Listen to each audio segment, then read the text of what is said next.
con respecto a las funciones que se pueden alterar en cada uno de estos intestinos, porque no es lo mismo decir intestino a decir específicamente cuál de los dos. ¿Listo? De ahí va a depender la fisiopatología de estas enfermedades parasitarias. Recuerden que nuestra primera unidad está enfocada solo a protozoos. Una competencia de ustedes es definir cuándo es un protozoo y cuándo es un organismo y nunca confundirlo, porque eso sí es un pecado capital. ¿Listo? Eso es un concepto clave que deben manejar los microbiólogos y bioanalistas o microbiólogos de primera. Entonces vamos a enfocarnos en estas primeras clases en protozoos que tienen como hábitat el intestino grueso. Hábitat es un término que ustedes son juiciosos y han leído el documento de terminología, ahí está súper bien descrito, ¿listo?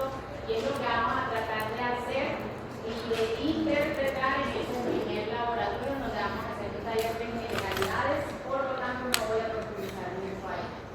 Entonces, ¿cuáles son esos modelos que vamos a ver en estas primeras clases? El modelo de entameba histolítica, Palantiroides coli, Lactocistis y Dientameba fragilis. Muy bonito esto porque hay un representante de cada grupo de protozoos. Hay una ameba. ¿Cuál es la ameba? Entameba histolítica y Dientameba son también ameba. Pero bueno, vamos a adelantar, no lo es. No lo es. Entonces hay un representante de una ameba, que es entameba histolítica. Hay un representante de un ciliado, que es Palantiroides coli. Hay un representante de un extramenofilo, que se llama Blastocystis. Y hay un representante de un flagelado, que se llama Dientameba fragilis. Tienen cada uno de los grupos. Todos estos protozoos se van a ubicar en el intestino grueso. ¿Listo? ¿Cuál sería el más famoso para ustedes? Perdón, para ustedes. ¿Qué produce la qué? ¿Qué enfermedad produce? ¿Por qué es que es tan famoso entonces?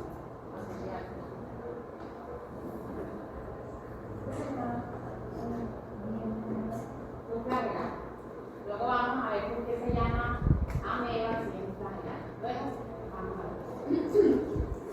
Entonces vamos a empezar el día de hoy con un modelo muy bonito. Todos son bonitos, este es muy bonito. Y es el entameba histolítica, que produce una enfermedad que se llama la amebiasis. Por ahí encontrarán amibiasis también. Bueno, en general son correctos esos términos. Ese nombrecito se lo pusieron a este protozoo en primer lugar pues porque tiene forma de una ameba y en segundo lugar porque es un protozoo súper destructivo, degrada tejido, histolítica. ¿Listo? Tiene una gran capacidad de invasión y esa capacidad de invasión la da esa capacidad lítica que luego vamos a ver qué factores de virulencia son los que le permiten esa capacidad destructiva. Entonces lo destruye todo, eso destruye células, destruye tejido, produce úlceras, todo eso está asociado con entameba histolítica. Entonces, esa amebiasis, si bien tiene una distribución global, puede encontrarse en muchos países. Ya no está en la diapositiva la página más como de colores más cálidos a nivel mundial. ¿En dónde? Aquí, vamos a ubicarnos aquí. ¿En dónde está? La franja más cálida. Tenemos esa línea ecuatorial, ¿viste? Todos los países que están cerca de esa línea ecuatorial están como más naranjitas, más amarillos. Eso significa que si bien este parásito tiene una distribución global, va a ser mucho más frecuente en esos países. Y esta característica epidemiológica es la misma que les voy a contar para todos los parásitos intestinales. En esa zona franca es donde va a haber una mayor prevalencia. ¿Por qué?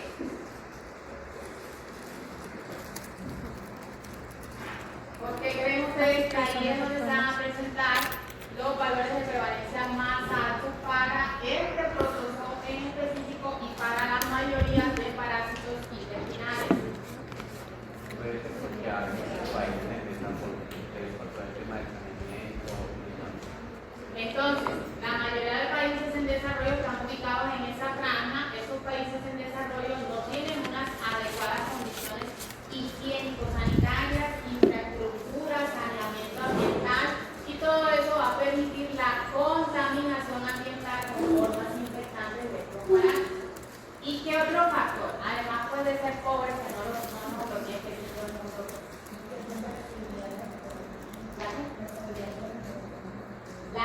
pero ¿en qué sentido? La estabilidad de las temperaturas. Listo, no hay estaciones, sí, pero entonces, ¿qué pasa con la temperatura en esta región? Son regiones tropicales, son temperaturas más o menos entre 15 a 30 grados centígrados, y esas temperaturas son apropiadas para que estos parásitos algunos permanezcan vivos por largos periodos en el ambiente o incluso maduren y se vuelvan infectados. ¿Listo? Entonces aquí dice que es de distribución global y más o menos 500 millones de personas están infectadas en el mundo. Les cuento que tengo 22 años dando clases y ese dato no ha cambiado. Pero lo repetimos todo el tiempo, o sea, esto necesita una actualización, ver en realidad cómo es que está el comportamiento de estas parasitosis en los últimos años. Que yo crea que haya disminuido, no creo, porque al menos en los países en desarrollo no hay inversión en infraestructura sanitaria. Seguimos con las mismas características en zonas rurales, en donde no hay una adecuada, por ejemplo, eliminación de secas, no hay agua potable, entonces eso lo que va a permitir es la perpetuación de estas infecciones. Les pongo a este señor muy importante, hay que darle importancia a los primeros que estudiaron estos modelos infecciosos, que no contaban con esos microscopios que ustedes tienen. ¿Listo? Esta ameba fue descrita por primera vez por este médico ruso, Fyodor Lop. ¿Listo? Tuvo curiosidad y la encontró en las heces de un agricultor que tenía disentería, que tenía una diarrea con abundante moco y sangre. Él simplemente dijo, aquí hay un microorganismo que se mueve como por pseudópodos y se referían a ellos como amebas. Ya luego, el nombrecito de histolítica se lo dio un zoólogo, protozoólogo alemán, por allá en 1903. Siempre les digo, esto es súper reciente. ¿Qué es reciente? Del siglo XX. Si bien estamos en el XXI, no ha pasado mucho tiempo si lo comparamos con otros modelos infecciosos. Este señor fue súper inteligente porque él relacionó eso que presentaba un paciente en sus heces con las lesiones que tenía en el intestino. Entonces se estableció una asociación entre la presencia de esa ameba con el desarrollo de la disentería. Y como vio que había ulceraciones y destrucción del tejido, pues le puso histolítica. Y ahí está nuestro nombre para esa ameba, entameba histolítica. Esta característica que ustedes ven aquí, pues se describe para entameba histolítica, pues es lo que sucede para la mayoría de modelos infecciosos. Por lo general, puede haber un porcentaje de personas que no desarrollen manifestaciones clínicas, que sean asintomáticas. Y es algo que se describe para entameba histolítica. Afortunadamente, no podemos infectar, pero no desarrollamos sintomatología. ¿Por qué? Voy a desarrollar pues esa justificación con el paso de la clase, pero vamos a mirar qué se les ocurre a ustedes primero. ¿Por qué hay un 90% de personas que si bien se infectan con el parásito no desarrollan enfermedad y hay un 10% que sí? Eso es de mala suerte. Somos muy buenos controlando las infecciones, hay que valorar nuestro sistema inmune. Entonces puede que nos infectemos, pero la mayoría podemos controlar esas infecciones. Otra razoncita más. Hablaste de una condición del hospedero, ¿sí o no?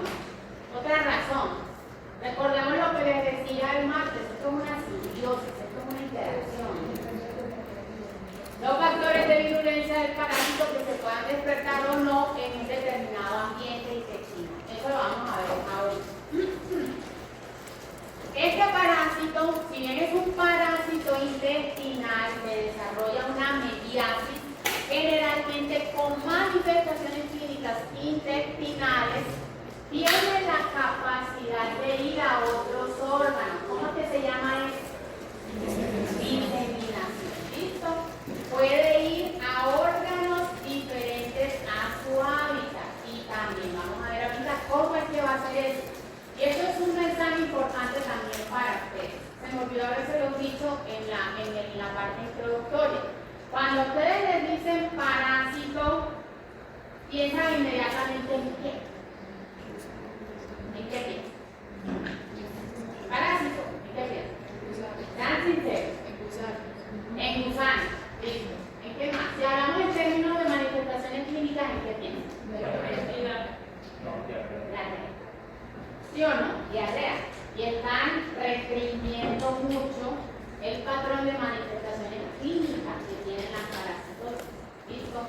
Incluso aquellos que son intestinales, sus manifestaciones clínicas pueden ser de otro tipo. Es para que no solamente me vayan a asociar parasitología con materia fecal, bueno, no me incluya tanto ese campo tan bonito a una muestra y a una manifestación clínica.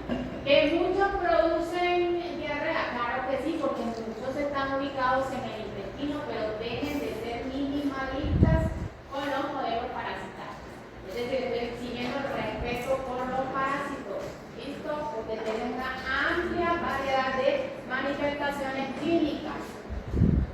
Si bien no son los que presentan una alta tasa de mortalidad, sí presentan una gran tasa de morbilidad, y la morbilidad tiene efectos deleterios crónicos.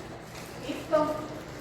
Bueno, después de este regaño, vamos con el impacto en salud pública. Este datico también es viejito, en serio no nos actualizamos, pero bueno, yo creo que se mantiene. Y es que la mebiasis con entameosis política se considera una de las principales causas de muerte asociadas con parásitos. Por ahí hay algunos que se lanzan a decir que puede ser incluso la tercera causa de muerte por parásitos. Eso también va a depender específicamente de la zona geográfica en la cual estemos haciendo esos estudios, que pueden haber cambios de acuerdo a esas características. Preguntas, opiniones, comentarios.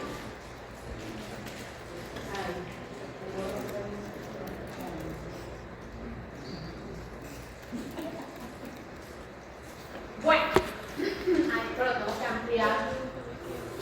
No nos asustemos, esta figurita la conocemos ya. Aquí es simplemente para mostrarles la ubicación taxonómica de todas estas amebas intestinales que vamos a estudiar. Hay muchísimas amebas y la mayoría van a ser de vida libre. Nosotros en este caso estudiamos los reducidos, ¿sí? Un número reducido que se comportan como parásitos. ¿Dónde vamos a ubicar las amebas? En este supergrupo. Recuerden ustedes que este árbol representa los supergrupos de eucariotes. Aquí vamos a ubicar a cualquier eucariote, sea planta, sea animal, sea protozoo, hercianito, bueno, el hercianito es un animal. Vamos a ubicar las amebas dentro del supergrupo Amorphea, específicamente dentro de un subgrupo que se llama Amebosoo. Ahí vamos a encontrar a todas estas amebas que nosotros vamos a estudiar. Amorphea y es Amebosoo. Todavía no sé qué pasa. ¿Me puedo escapar?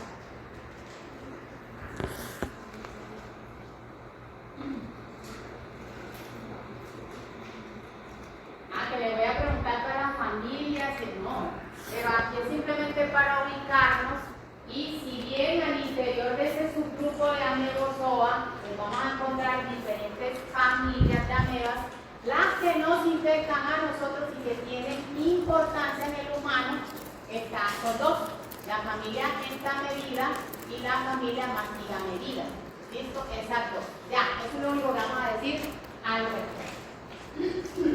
Simplemente para mostrar esa diversidad que hay y que nuevamente es un grupo muy reducido de estas amebas las que nos pueden infectar. Algo importantísimo es el ciclo de vida.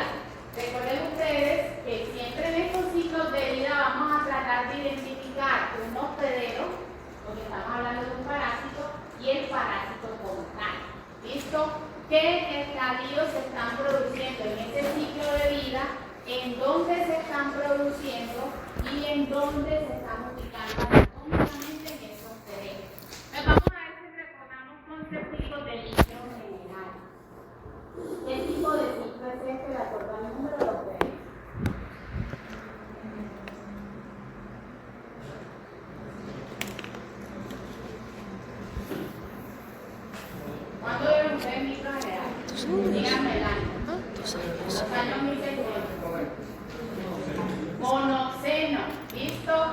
Hay un lo parámetro vimos hace 2 para años. clasificar los ciclos, y es el número de hospederos. Si tiene un solo hospedero, que en este caso estoy mostrando al humano, ¿listo?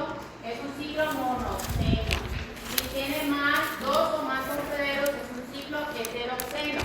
¿Qué estadios se desarrollan en este ciclo? Un trofozoito y un quiste. ¿Listo? El quiste se elimina con la materia fecal de sus hospederos porque es un parásito intestinal y se libera en el ambiente. Y cuando es consumido, se continúa este ciclo. Ahora vamos a hacer una profundidad con respecto a aspectos específicos de este ciclo. No, esta grafiquita puede ir mostrando cuadrito con cuadrito las dos que cambian. Entonces, esto sí que lo tenemos que saber. Esta información está súper bien resumida en la guía. ¿Listo? Si ven que les dije, pues hay un subgrupo que se llama Megozoa, dentro de este son dos familias que incluyen géneros que nos infectan a nosotros. 3 géneros hasta el momento se han asociado con infecciones humanas. Algunos tienen potencial zoonótico. ¿Qué quiere decir eso? Infectan animales y también a humanos. O sea, eso puede ser incluso más frecuente porque los animales pueden estar contribuyendo a la contaminación ambiental. ¿Cuáles son esos 3 géneros que vamos a ver en el laboratorio también? El género Entameba, el género Endolimas y el género Iodameba. O sea, que a partir de la clase de hoy no es suficiente lo que ustedes digan es una ameba. Tienen que ir más allá. ¿Qué tipo de ameba es? ¿Qué género es? ¿Qué especie es? ¿Listo? ¿Cuál tiene mayor diversidad de especies que infectan al humano? No es el que tenga más, aunque en este caso sí. El género Entameba es el que tiene más especies y a su vez es el que tiene más especies asociadas con infección en humanos. Allá aparecen 7, pero mínimo si uno quisiese estudios moleculares que permitiesen confirmar la especie con vehemencia, porque son más. Pero esos son los 7 que se reportan más. Ahí están todos los nombres para que los vayan practicando, porque a mí me gusta que escriban bien los nombres. ¿Listo? Dentro de estas especies, chicos, solamente está ectolítica como roja. El color es intencional. ¿Listo? ¿Qué creen ustedes que va a decir? Es la que tiene daño titular. Es la única que puede. Hasta el momento, esa es la frase que no me voy a cansar de decirles. Hasta el momento es la única para la que se ha confirmado un poder patógeno, un poder destructivo, un poder lítico. ¿Listo? Entonces es la única patógena hasta el momento. La que la mebiasis ahí estaría más asociada con el tamaño ectolítico. Entonces las otras que serían, no serían parásitos, pero son parásitos. Eso, es que muchas veces ustedes dicen, pero si es comensal no es parásito. Es un parásito. ¿Qué implica que sea un parásito? Que necesite de un hospedero. Ya que le cause daño o no, ya no nos interesa a esas alturas. ¿Listo? Siguen siendo parásitos, pero van a ser comensales, no producen daño, ni siquiera, ojo con esto, en condiciones de inmunocompromiso, porque sucede con otros microorganismos, aquí no. Que tiene un recuento de CD4 por debajo de 50 células por microlitro y Entameba harmani puede ocasionarle daño, no, porque hasta el momento no se han descrito factores de virulencia que se asocien con daño en estas especies. Ahora, hay unas en azulito, Moskovsky, Cispar, Bangladeshi. Estas primeras 4 especies, y ojo con esto que es importante este mensaje, son idénticas morfológicamente. Por microscopía de luz, ustedes no pueden decir es una Entameba Cispar, una Moskovsky, una histolítica. Hay una característica esencial que sí me permite decir cuándo es histolítica y ahora se la digo. Pero morfológicamente estas 4 son iguales. ¿Listo? Entonces uno en el laboratorio debería reportarlas como un complejo de especies.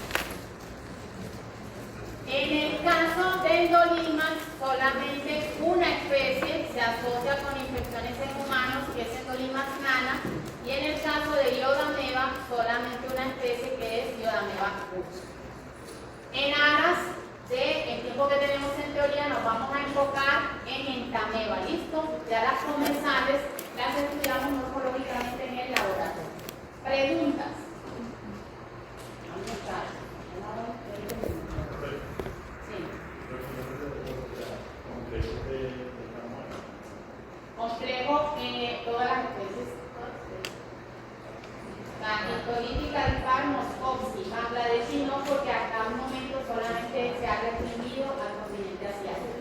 Pero ya no se lo enseñamos en el laboratorio. Bueno, vamos a estudiar el ciclo de vida. Me va a quedar súper explicadito a los estudiantes que estamos a todos. Yo no hacía un ciclo esta vez. Este es el ciclo de vida. ¿Listo? Aquí tenemos el único hospedero descrito para entamoeba histolítica hasta el momento, que es el humano. El humano se considera el hospedero natural para esta ameba. No se ha encontrado que pueda replicar su ciclo completo en otros animales. ¿Listo? A este tipo de ciclo, en donde solo participa el humano o el humano es el único hospedero natural, lo vamos a llamar un ciclo antropomórfico. ¿Listo?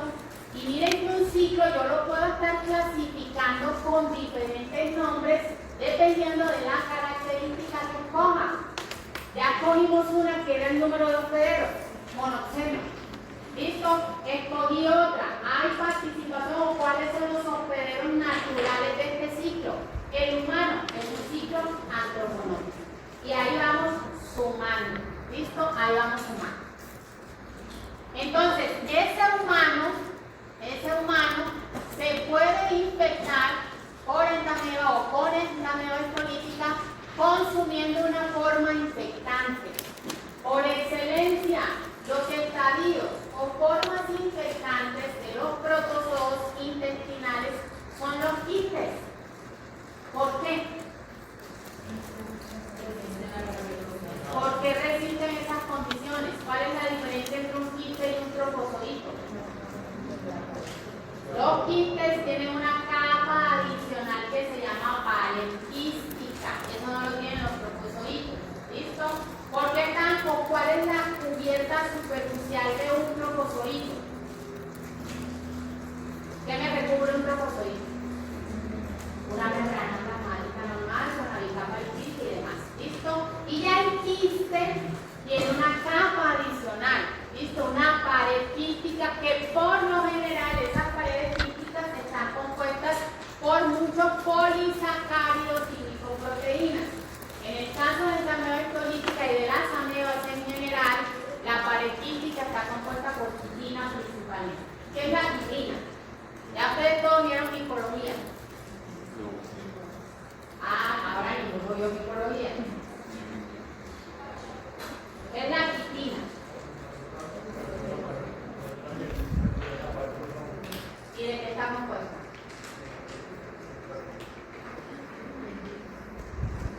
Es un polisacárido. ¿Listo? Es un polisacárido. Esos quistes, en el caso de la ameba histolítica, cuando digo que están maduros, es que deben ser tetranucleados, deben tener esa carga genética. Porque uno puede eliminar de pronto algunos inmaduros. ¿Listo? Entonces, la forma o estadio infectante para la ameba histolítica es el quiste tetranucleado. Ay, pero ¿por qué no con uno? Porque es que ese pobre parásito ha evolucionado de tal manera que digo, yo tengo que infectar con 4 núcleos. El proceso que sigue requiere que yo tenga 4 núcleos. ¿Listo? Esa carga genética. Entonces, la forma infectante de ese quiste, ¿cuál sería la vía? Que es otro componente de lo que nosotros llamamos mecanismo de infección. ¿Cuál es la vía? Sí, la vía de infección o vía de ingreso oral. Y esto es súper fácil, casi que para la mayoría de modelos que vamos a ver en estas 3-4 semanas, la forma infectante va a ser la misma y es el quiste, y la vía de infección va a ser la oral. ¿Listo? La oral. Otra razón para que ese quiste sea la forma infectante precisamente es que primero resiste en el ambiente. ¿Listo? Él se elimina con la materia fecal y esa pared quística le confiere resistencia a esas condiciones ambientales que se pueden encontrar. ¿Y a qué más debe resistir cuando ingresa al hospedero? Por acá me lo habían dicho ya. Entonces, al pH y a las enzimas gástricas. ¿Listo? Porque es un paso obligado cuando es consumido. Todo parásito que sea sea, y al sobamos, todo lo que consumamos, tiene que pasar por el estómago, donde se hace una ligera digestión. Entonces, cuando este quiste es consumido, pasa por el estómago y se va a ir debilitando esa pared. ¿Listo? Se va a ir debilitando esa pared. Cuando pasa por el estómago, se debilita esa pared. Ya cuando llega al intestino delgado, ¿cómo era que se llamaba esta zona del intestino delgado? El duodeno. Cuando llega al intestino delgado, se desenquista. Hay un proceso que se llama el desenquistamiento. ¿Qué es el desenquistamiento de acuerdo a la figura? Cuando yo digo se desenquista el intestino delgado, no es que pase al estadio del trofozoito, es que el quiste en sí es un trofozoito encerrado en una capa gruesa. Entonces se libera el trofozoito que estaba en el interior. ¿Listo? A eso hace referencia el desenquistamiento. ¿En dónde se va a dar ese desenquistamiento? En las porciones iniciales del intestino delgado. ¿Qué se me liberó? ¿Qué es esto? Un trofozoito que tiene 4 núcleos, ¿sí o no? 4 núcleos. ¿Qué se ha descrito hasta el momento para este modelo? Que durante ese recorrido por el intestino delgado, primero ese trofozoito que se liberó del quiste aumenta su carga genética. Pasa de tener 4 núcleos a tener 8. Eso es como una bomba de tiempo. O sea, tener esos 8 núcleos, un solo trofozoito, en lo que hace el parásito es que redistribuye esos núcleos, produce el número de orgánulos necesarios y de este trofozoito, ¿cuántos trofozoitos uninucleados van a salir? 8. Cada uno con su núcleo y sus orgánulos. Entonces, al consumir un quiste, uno solito, tetranucleado, finalmente se van a producir 8 trofozoitos uninucleados. Todos los trofozoitos de las amebas son de las amebas intestinales, son uninucleados. Vamos a encontrar trofozoitos con más de un núcleo. Los quistes sí pueden tener mayor carga genética. Ese trofozoito uninucleado sigue su recorrido, ¿listo? Y ya va a desembocar en el sitio que es considerado el hábitat, que es el intestino grueso, principalmente el colon ascendente y transverso.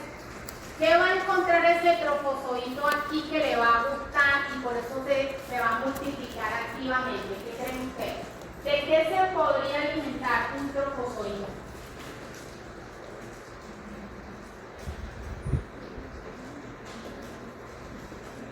O sea, infecta al humano porque algo va a encontrar y en el humano que le gusta. Bacterias. ¿Dónde son más abundantes las bacterias que le dije yo el martes? El intestino grueso, ¿listo? Entonces, y además la variedad va a ser diferente. Le van a gustar más las que están en el intestino grueso que las que están en el intestino delgado. Adicionalmente va a encontrar agua. El agua también le va a gustar. Las bacterias. ¿Qué otra fuente alimenticia creen que le puede gustar al trofozoito? Que tiene así como mucho más el intestino grueso con respecto al delgado. El moco. Vamos a hacer la conexión con la clase del martes. El moco. Adicionalmente, el trofozoito encuentra ese nicho como súper bueno para él porque el intestino grueso, el peristaltismo no es tan alto. Entonces, el tránsito intestinal es un poco más lento. Entonces, a él le da tiempo de pegarse al moco, de alimentarse del moco de las bacterias y de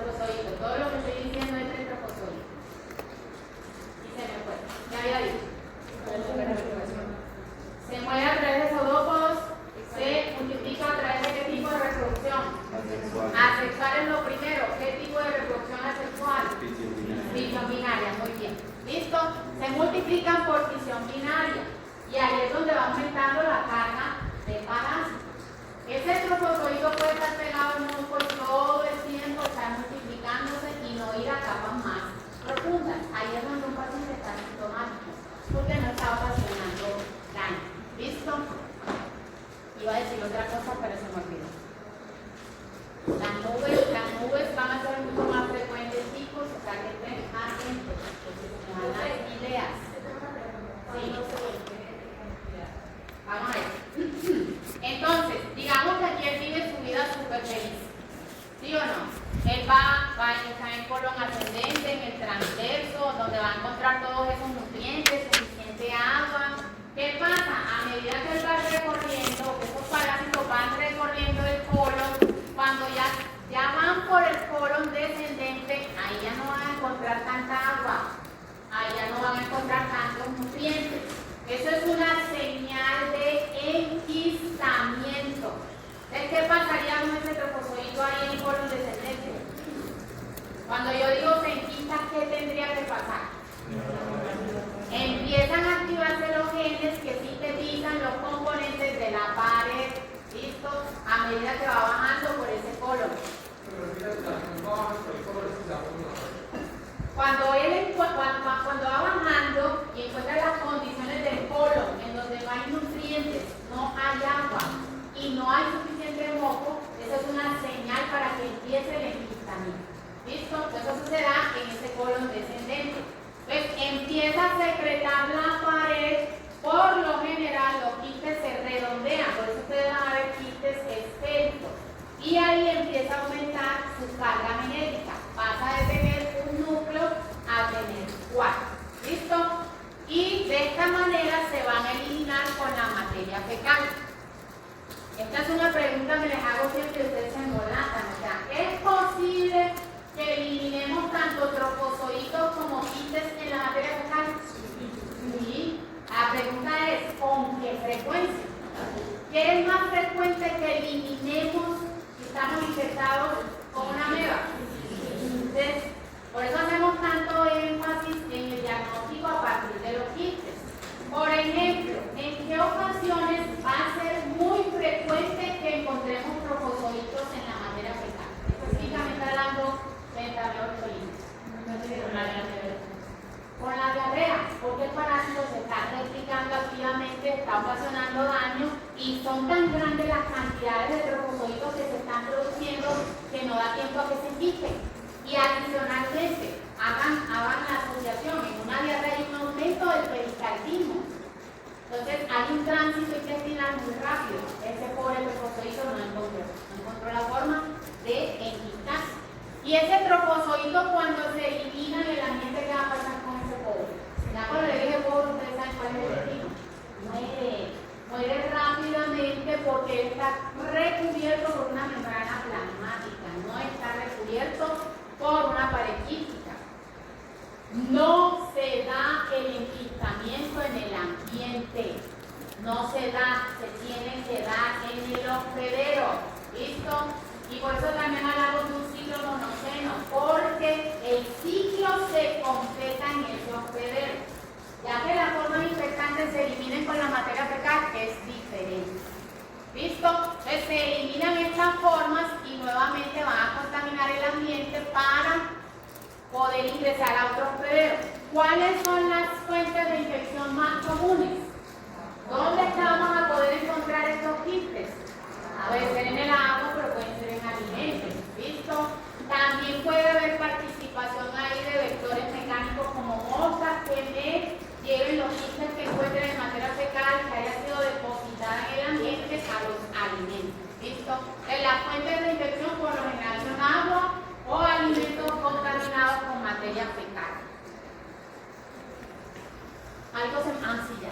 Les había dicho, miren estas letricas aquí.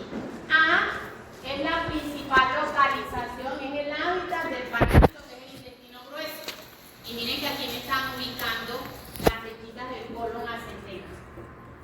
B y C son diseminaciones.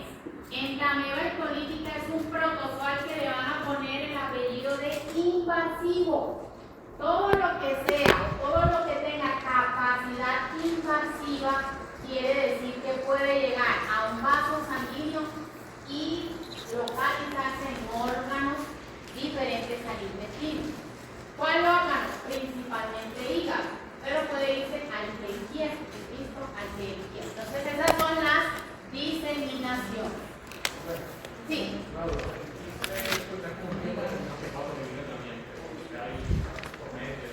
Por meses, años es posible, porque él ya está resguardado ahí y él lo que está pendiente de encontrar no puede volver. Que eventualmente va a morir, claro que sí, pero para estos parásitos precisamente están descritos periodos muy largos de sobrevida en el ambiente. Tengo una pregunta. Usted decía que los mosquitos pueden diseminar y llegar al hígado, pero entonces en el hígado, ¿de qué se alimentaría eso? Porque en el intestino pues se alimenta de bacterias, de hongo y que hay en el hígado. Es una muy buena pregunta. Empieza a comer hepatocitos, empieza a comer glóbulos rojos, empieza a comer seno. Entonces también eso es una fuente de alimento. Ahí en el hígado lo que no va a hacer es enquistarse, por eso el hígado no es un hábitat para enfermedades políticas. Para que sea el hábitat tienen que desarrollarse las dos formas, tanto trofozoitos como quistes. El problema es que pues, no es lo mismo que esté comiendo ojo a que esté destruyendo el hígado. Profe, y otra pregunta. Entonces, ¿bajo qué condiciones él decide diseminarse? Me encanta tu pregunta y la vamos a responder cuando hablemos de la localización hepática, porque hay unas condiciones de base y desde ya les doy una primicia. Los hombres llevan el público en este caso. Hay una predisposición a que los hombres desarrollen esa localización por una vez en la vida, ¿sí o no? A que haya estómago pero todas lo estamos pensando. ¿Listo? Hay una predisposición en que los hombres desarrollen con casi de un 90% más localizaciones hepáticas. ¿Listo? Si no lo digo, pues con seguridad lo voy a decir, como no lo recuerdo. ¿Listo? Bueno, más preguntas. Pluricelular. Es esencial que entendamos el ciclo porque el otro ya lo vamos a entender con mayor facilidad. A las 11 les doy 3 minutos para que vienen por otro lado porque se van a tomar un tinto porque yo sé que lo pierdo rápidamente. Porque aquí nos vamos a las 2. Bueno, lo que les mencionaba de la morfología, ¿qué les dije yo?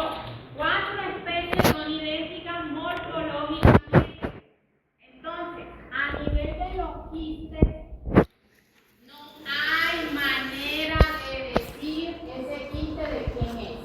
Si es de histolítica, si es de dispar, si es de Moscovsky o si es de Bangladesh. Oigan, con tanta migración, y hay bastante asiático ya por aquí, uno no sabe si ya importaron Bangladesh. Listo, uno debería decir SP, estará SP o escribir. Para mi gusto, yo lo pongo a escribir el nombre completo. Listo, yo sé que escribo completo. Entonces deberían ser las 4. Entonces, el quiste es una forma redonda, con una pared gruesa. En estado de madurez, ¿cómo estaría este quiste? Pero cuando lo leí, listo, es un quiste inmaduro, lo pueden ver inmaduro. Para que estuviese maduro tendría que tener 4 núcleos, que es súper lindo los núcleos, sobre todo cuando son teñidos. Aquí se ve la membrana nuclear y el cariosoma central. En el trofozoito es cuando vamos a tener una mínima oportunidad de identificar la especie. Listo, es solo con el trofozoito y solo cuando ese trofozoito presenta una característica. Y es esta. ¿Cuál es? Que para mí es evidente. Glóbulos rojos fagocitados. ¿Listo? Aquí vemos el núcleo. Esto es una tinción que se llama hematoxilina pérrica. Esto sería un pseudópodo. Y todas estas manchitas azules son glóbulos rojos. Y aquí lo estamos viendo por un examen en fresco. Todas estas estructuras esféricas son glóbulos rojos. ¿Listo? Entonces, solamente en este caso podemos asignar la especie histolítica, porque es la única que va a tener esa capacidad de fagocitar glóbulos rojos. Las otras no. Las otras amebas comensales se van a quedar en el moco, alimentándose principalmente de moco y bacterias. Entonces ellas no tienen factores para ir destruyendo tejido e ir fagocitándose. Entonces, ojo con esto. Solamente en estos casos vamos a encontrar, vamos a asignar el nombre de histolítica.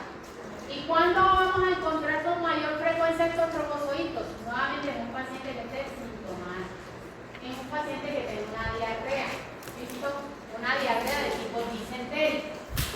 Si ya vemos un trofozoito, podemos identificar fácilmente que no es un quiste, tiene su pseudópodo, tiene su núcleo, pero no tiene glóbulos rojos en su interior, no podemos decir nada. Solamente podemos decir que es un trofozoito del complejo histolítica, dispar, Moscovsky, y ahí verán si le quieren poner Bangladesh.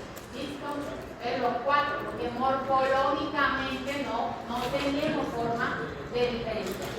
¿Queda claro?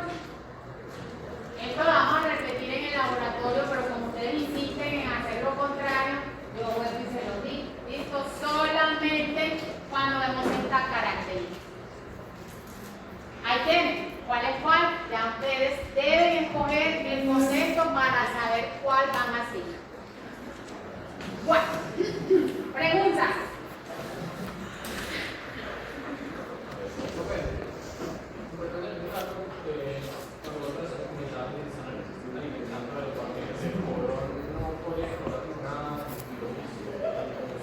Es muy buena pregunta. Las comensales han evolucionado tanto que la presencia de ellas no altera el ecosistema intestinal. Entonces, hasta el momento, aunque sí te digo, falta mucho estudiar el comportamiento de los comensales en el intestino en términos de parásitos. Pero lo que se sabe es que no altera esa microbiota. Antes algunas ya han mostrado ser benéficas. Propenden porque ciertas bacterias aumenten y esas bacterias son benéficas. Bueno, vamos a ver entonces cómo, aquí ya, vean que les he hablado de los comensales, de los patógenos, entonces vamos a hablar ya de ahora en adelante de la ameba histolítica como tal, de cómo está a producir ese daño. Ya las capitas del intestino las conocemos, ¿listo? Entonces, ¿qué va a pasar para que ese trofozoito empiece a hacer daño? Tiene que atravesar todas esas capas que describíamos el martes. Tiene primero que atravesar la capa de moco, ¿listo? Tiene que entrar en contacto con ese epitelio intestinal. Tiene que abrir un hueco en ese epitelio intestinal para poder ir hacia capas más profundas. ¿Cómo creen ustedes que abriría ese hueco? Adelantándome un poco. Pero ¿cómo me va a abrir el hueco a nivel del epitelio intestinal? Puede fagocitar, pero primero tienen que hacer algo. ¿Qué le hace a ese colonocito?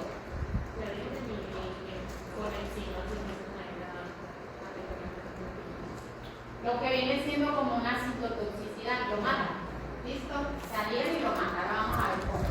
Salieron y lo mata. Entonces, entre más colonocitos maten, más huequito va a haber para que todo lo que esté en el lumen pase a capas más profundas. Vean que ya estamos a nivel de la lámina propia. ¿Qué era lo que era la lámina propia? ¿En qué consistía? Tejido conectivo laxo, donde debemos encontrar células de la respuesta inmune, vasitos pequeños, vasitos linfáticos pequeños y sanguíneos pequeños. ¿Qué estamos viendo aquí? Que una vez ese trofozoito llega, empieza una respuesta inflamatoria. Entonces ya vamos sumando. Hay destrucción de moco, hay destrucción de epitelio y hay respuesta inflamatoria. ¿Listo? Todo eso va a contribuir a las manifestaciones clínicas asociadas con esta ameba histolítica. ¿Qué capita seguiría? O sea, esto que se encontró aquí no lo controló y él puede seguir bajando. ¿Cuál seguiría? Una capita muscular y luego la submucosa. Cuando llega la submucosa puede llegar a vasos sanguíneos y ahí sí ya se localiza en órganos extraintestinales, principalmente hígado. Ustedes dirán, oye, en la sangre se va a encontrar con muchas células que la pueden destruir. Tiene mecanismos de evasión que le permiten sobrevivir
que me lleven a una relación tóxica o no, porque aquí hay una toxicidad. Esta no es política, es tóxica. Entonces, van a haber factores que dependan del parásito y van a haber factores que dependan del hospedero, de los dos, como un tira y jale. Es quien va a permitir que gane esa batalla inicial. Entonces, a nivel del parásito, obviamente una de las explicaciones más plausibles es que el parásito tenga diferentes cepas y unas sean más virulentas que otras. De hecho, algunos estudios han establecido diferentes genotipos de la ameba histolítica y se ha visto que en pacientes sintomáticos predominan los genotipos más virulentos. Entonces, una característica va a depender de esa variabilidad genética de la ameba histolítica. Otras características ya asociadas al mismo hospedero. La microbiota es esencial. ¿Para qué les sirve a ustedes la microbiota intestinal? ¿Qué hace la microbiota intestinal? ¿Por qué es que es tan famosa e importante?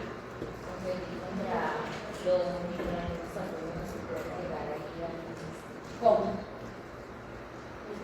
Porque ustedes se imaginan una bacteria que pueda destruir un tropozoito, una bacteria que mide 2 micras, combatir ella, a esa pobre, un tropozoito que más o menos mide 10 a 60 micras. ¿Cómo? ¿Cómo lo hace? Directamente.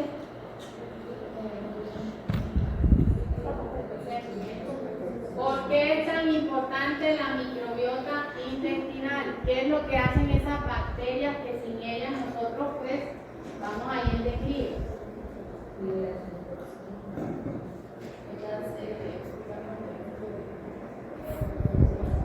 Le voy a cambiar la pregunta. ¿Por qué es benéfica la microbiota a nivel intestinal? Todavía no hablemos de su relación con el parásito. ¿Por qué es importante la microbiota a nivel intestinal? Y si hablamos, en cualquier nicho donde haya una microbiota.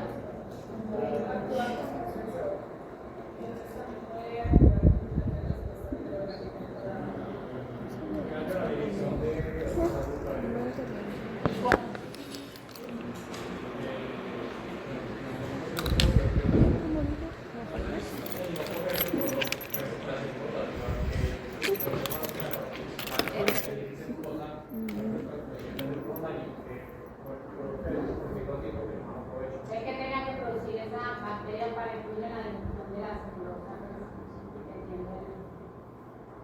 Enzimas. Entonces pueden haber productos secretados por esas bacterias que ayuden, por ejemplo, en la digestión de alimentos. Pero ¿cómo? ¿Qué más? Hay la microbiota para aquí, la microbiota para allá, y yo estudio la microbiota y la microbiota es muy importante. ¿Qué de la respuesta inmune? ¿Cómo? Algo que se le ocurra, internalice.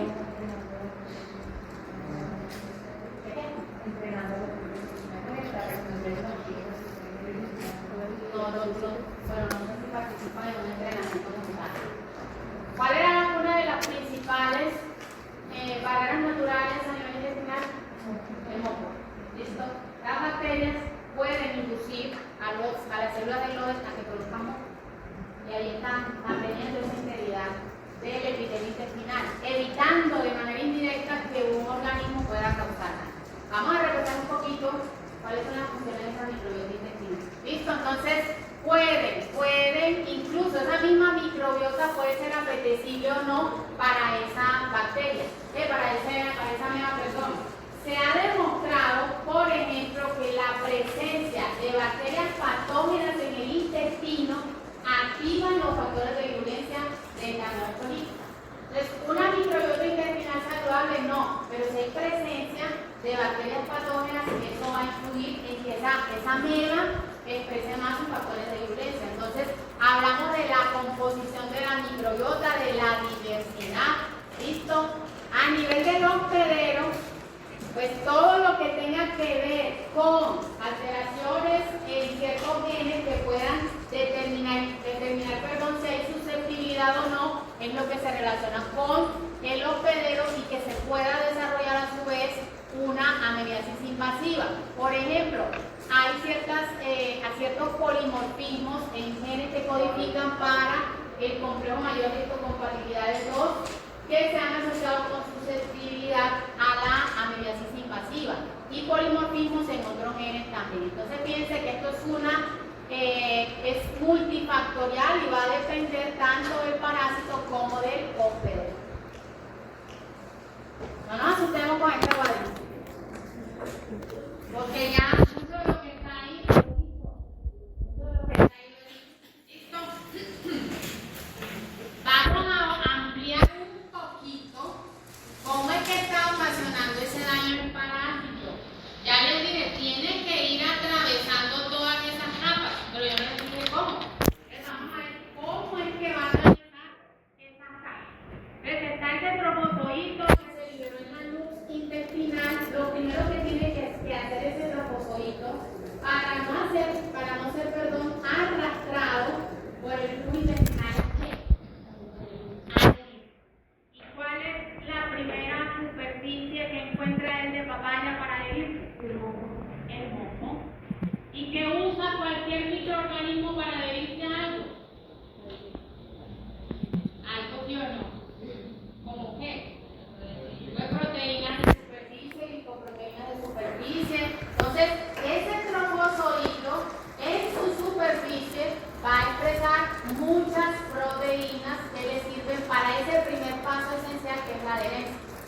Y hay una proteína esencial, altamente descrita para entablada histolítica y es considerada uno de sus principales factores de libreza. Y es la lectina galgarinal. Así se llama. ¿Está el nombrecito por aquí? ¿Dónde está? Aquí está, en verdecito. Ustedes tienen mejor visión que yo. Y si no la amplían, pues. Lectina galgarinal. Vamos a desglosar ese nombre. ¿Qué hace una lectina? Ya los términos. Ya les voy a dar los términos. ¿Qué hace una lectina? Ya para. Explicamos esta diapositiva y descansamos 3 minutos.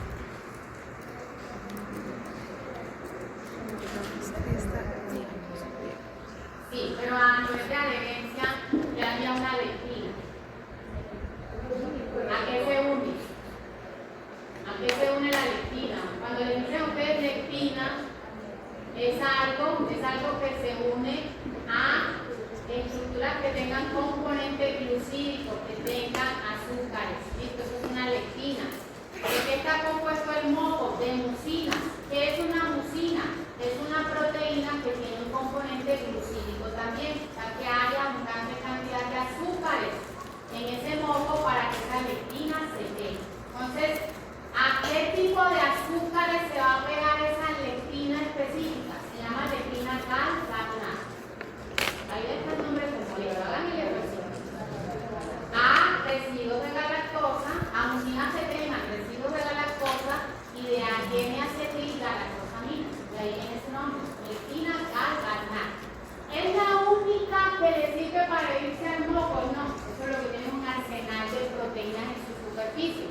Les hay otras adhesinas que también van a ayudar en esa adherencia al moco. Hay lectinas que no le han dado nombre, sino que le han puesto el peso molecular, hay proteínas ricas en serina, en fin. Todo lo que le ayude a ese trofozoito a pegarse al moco. ¿Listo? Entonces aquí en 1.1 y 1.2 cumplió la primera característica para seguir la invasión y es pegarse a ese moco. ¿Qué debe hacer después cuando él encontró estímulos para decirle, mira, tienes vía libre para seguir invadiendo? Encontró una microbiota y le digo, activa tus factores de virulencia que aquí pueden entrar y encontrar un hueco para ir a capas más profundas. ¿Qué debe hacer después? Ya se pegó al moco. ¿Qué debe hacer después? Degradar el moco. Degradar el moco. Les cuento que la capita de moco que está en intestino grueso, más o menos son 500 libras de grosor. Otro trofozoito de 10, 25 litras. Eso es un camino largo para que vayan asociando todo lo que debe hacer un microorganismo para poder causar un daño. Por eso muchos somos asintomáticos, no solo nuestro moquito estamos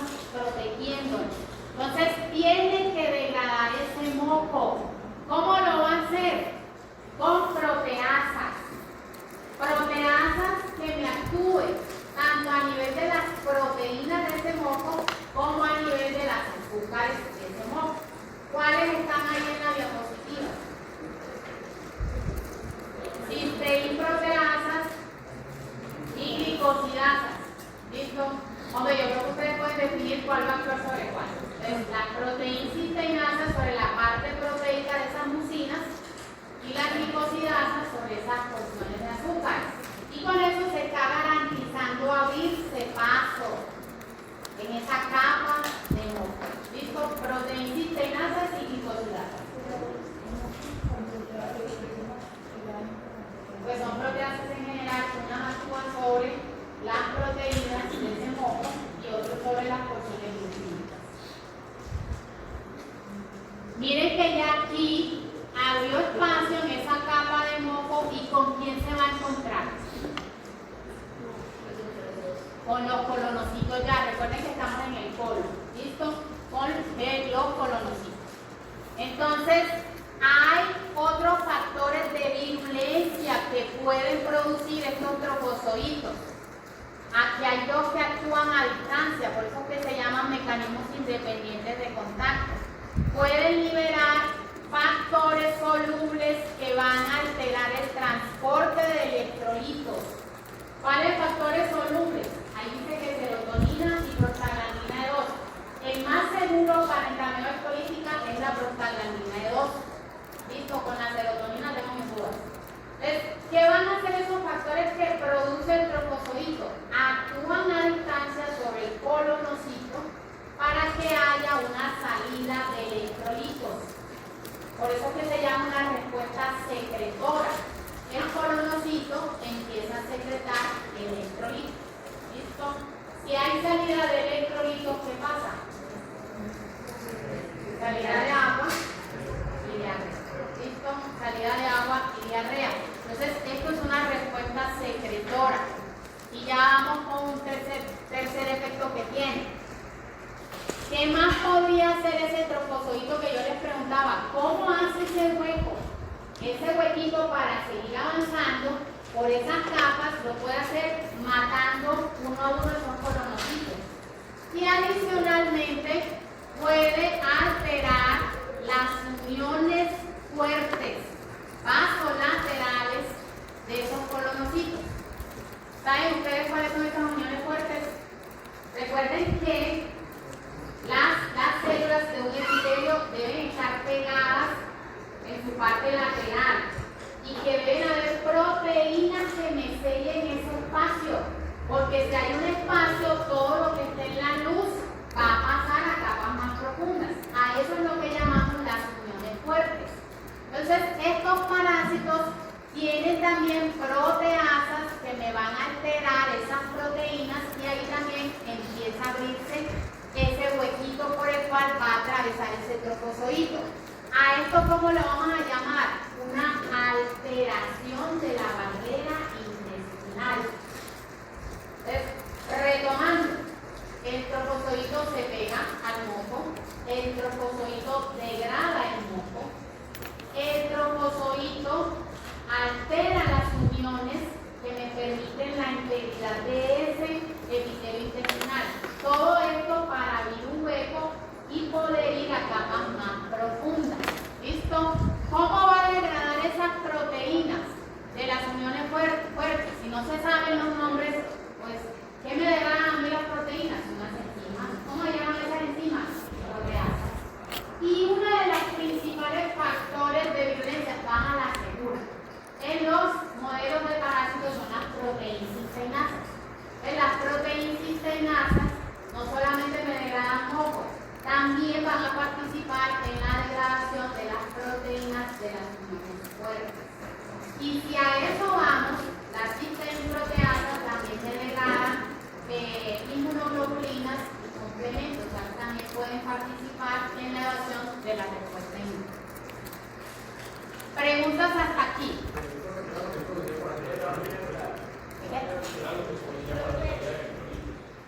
Prostaglandina sobre todo.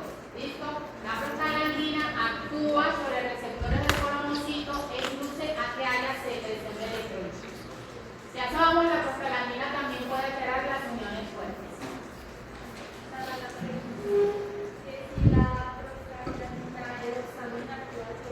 Sobre las uniones fuertes pueden actuar las proteínas cisteinasas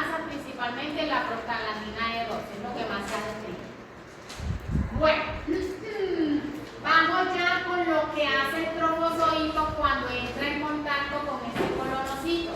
¿Qué necesita para adherirse al colonocito? Otra vez proteínas de superficie. Que el colonocito tenga receptores para esas proteínas de superficie. Y aquí otra vez va a ser muy importante cuál lectina. Gangana. La gangana no solamente me va a servir o le va a servir al parásito para pegarse al moco, sino que también le va a servir para pegarse al colonocito. ¿Listo? Y ahora vamos a mirar qué efecto tiene esa adherencia. Entonces, cuando ese trofozoito se une al colonocito, pueden pasar diferentes cosas. Una de ellas es que esa adherencia del trofozoito a través de esos ligandos induce la activación de las caspasas en este colonocito. Cuando ustedes escuchan caspasa, ¿con qué lo asocian? Apoptosis. Entonces, un efecto es la apoptosis de esos colonocitos. Si hay apoptosis, independiente que con la apoptosis nos salga más barato el efecto a nivel tisular, igual el colonocito está muerto.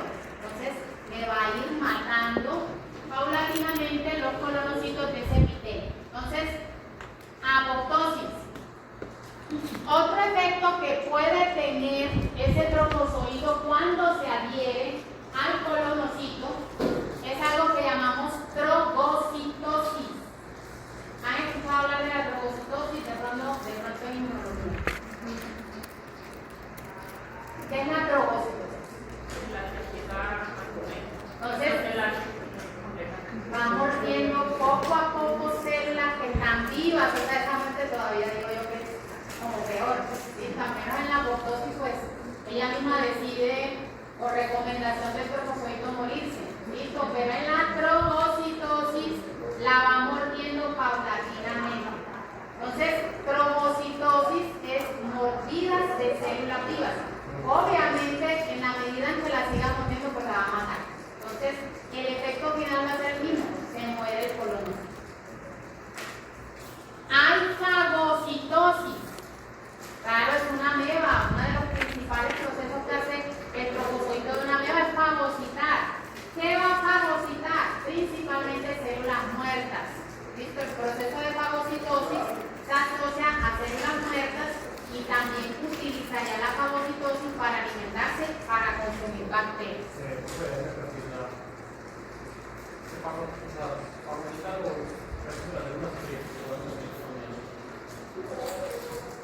Aquí la diferencia es que no se ha definido que fagocite células vivas. Primero tiene que haber muerte de esas células, independiente del tipo de muerte que se haya producido. ¿Listo?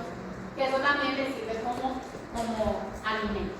Entonces, a esto lo vamos a llamar los mecanismos dependientes de contacto. ¿Por qué dependientes de contacto? Tiene que estar pegado al colonocito. ¿Por qué? Porque esa adherencia va a activar algo al interior del trofozoito interior. Ya estoy perdiendo yo también del colonocito. ¿Listo? Del colonocito. Entonces, por eso son dependientes de contacto. Eso puede ser simultáneo. Eso puede ser simultáneo. Allá, esos estímulos específicos, pues no se sabe. ¿Cuándo escojo yo matarla primero y luego hacerlo? Miren. ¿Qué pensaría yo? Por ejemplo, puedo hacer mucha citotoxicidad de las células inmunes. Porque también, no solamente estos factores o estos mecanismos están asociados con los colonocitos, también hay lo mismo con glóbulos rojos o con los glóbulos. Sí.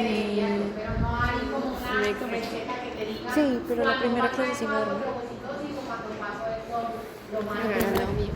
De hecho, también se ha descrito por ahí que puede matar por pirocoptosis, que es otro tipo de muerte celular. Esto ya cansa, ¿sí o no? Es como también tipo de muerte celular, ya uno como que se va ampliando, pero un canacillo, pues ustedes sí. Eso sí que pendientes, así como se llama. Digamos, porque su libro es una muy buena pregunta. Es una muy buena pregunta. Si bien cuando yo les digo de los efectos dependientes de contacto, el efecto final es la muerte, aquí en realidad con los independientes de contacto son efectos diferentes. Uno de los efectos es el aumento en la secreción de electrolitos. Entonces es más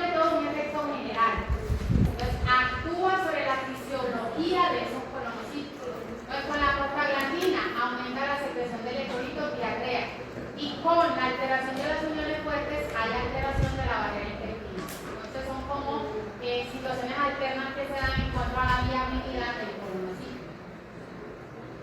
Para terminar, y que les dé los 3 minutos, vamos a ver qué más pasa. Recuerden que yo les dije, tiene que ir atravesando más y más capas. Esas capas van a estar más complejas. A nivel, por ejemplo, de la submucosa es un tejido conectivo ya un poco más denso. Entonces, para poder encontrarse con ese vaso sanguíneo, debe tener una maquinaria brava para degradar ese tejido conectivo. No es cualquier parásito el que hace esto. ¿Listo? Entonces, ¿cuál es esa maquinaria? Un arsenal de enzimas que me van a colaborar con esto. ¿Cuáles enzimas? Hay megaloproteasas. Cuando les digan megaloproteasas, por lo general están muy relacionados con la degradación de fibras de colágeno. Se trata de ir abriendo caminos. ¿Listo? Y uno de esos factores de virulencia pueden ser esas megaloproteasas. Tiene fosfolipasas. ¿Qué creen ustedes que hará una fosfolipasa? Fosfolipasa. Fosfolípidos. ¿Dónde hay fosfolípidos en gran cantidad? En las membranas. ¿En las membranas de quién? De todo el mundo. Entonces, estas fosfolipasas van a tener un efecto sobre las células. ¿Cuáles células? Las que se encuentran en esa matriz extracelular. Principalmente leucocitos y glóbulos rojos. ¿Listo? Es fosfolipasas. Tiene unos factores de virulencia que se llaman los amebaporos. Otra vez, yo siempre les digo lo mismo. Cuando yo no sé una respuesta, yo me dedico a analizar esa palabra. Y de ahí yo extrapolo. ¿Listo? Amebaporos. Serán proteínas. Realmente los factores de virulencia tienen naturaleza proteica. Proteínas, residuos que me forman poros. ¿Poros dónde? Donde haya principalmente células y bacterias. Entonces, fíjense, todo esto me va a contribuir a que haya una invasión tisular profunda. Y habrán pues factores que se asocien con la respuesta inmune, que ya vamos a hablar de ellos después. Pregunta. Degradan fibras de colágeno y otros componentes de la matriz extracelular.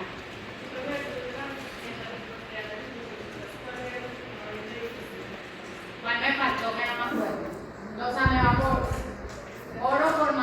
Péptidos formadores de poros. Bueno, vayan a tomarse tinto, respiren profundo, o mediten, porque ya vi con gente de Yo voy al baño.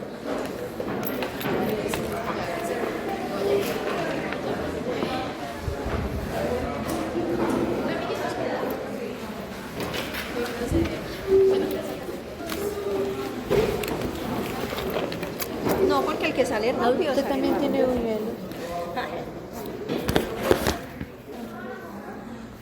Ya vengo, voy al baño.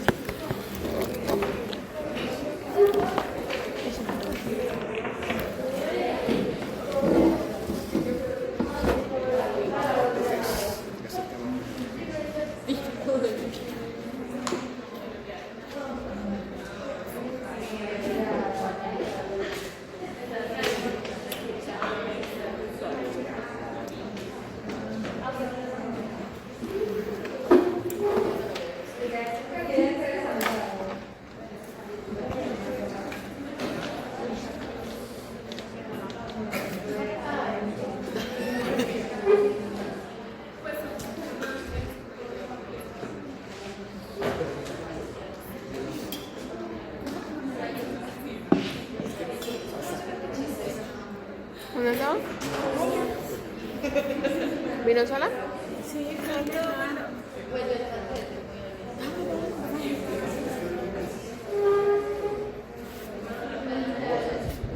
¿Y la otra?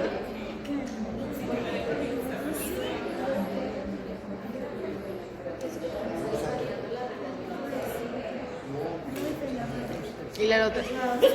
¿Y Sofía? No vino.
Muéstrame.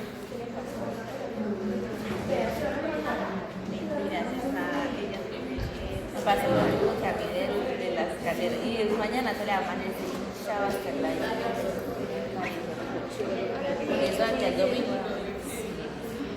O hacerse pañitos de agua caliente con sal.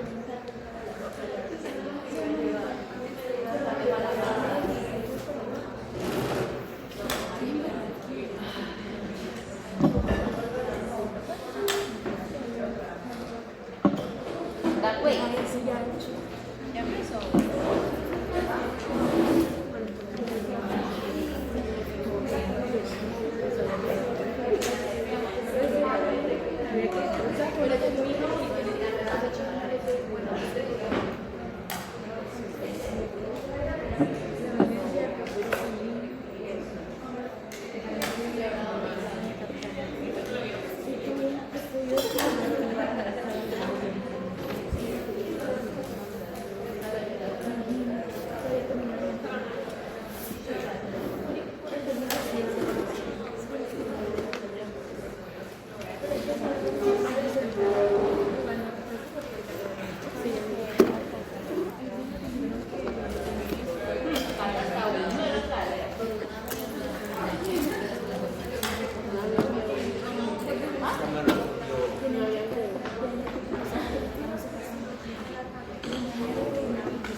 Me tocará ir con sangamos de...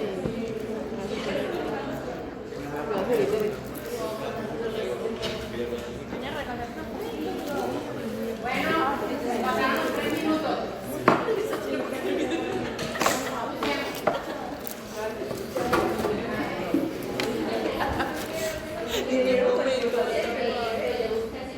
Lo pueden robar y... Jóvenes, chicos, en esta diapositiva estamos, o bueno, estamos no, y en la público está mostrando un efecto de la trombocitosis, que no solamente es morder por morder a la célula. ¿Qué está haciendo ese trombocito durante ese proceso de trombocitosis? No. Pues el se pone más cortito cuando consume aire.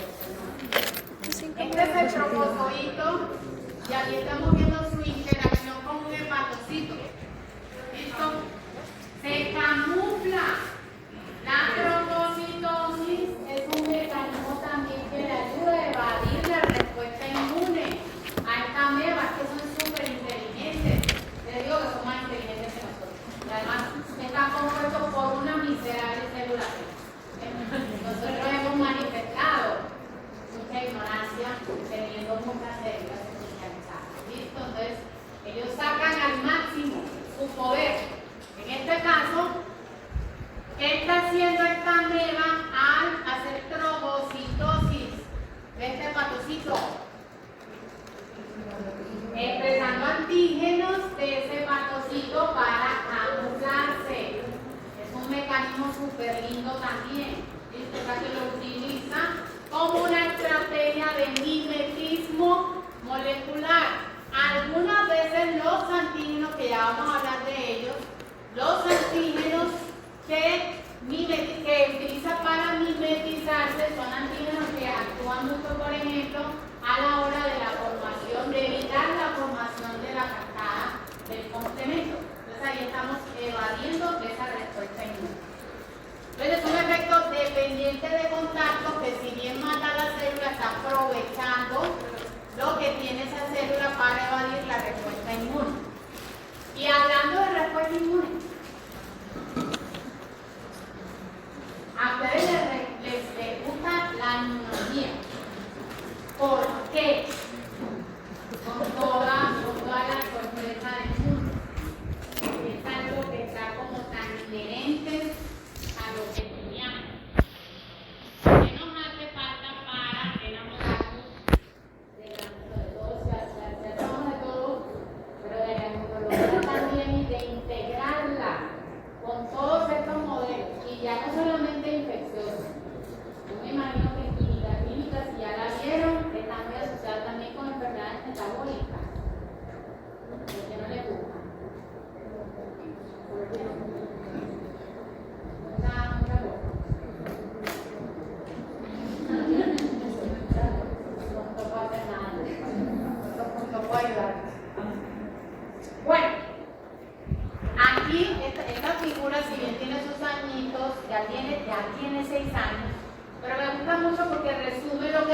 cuando llega el parásito, ¿listo?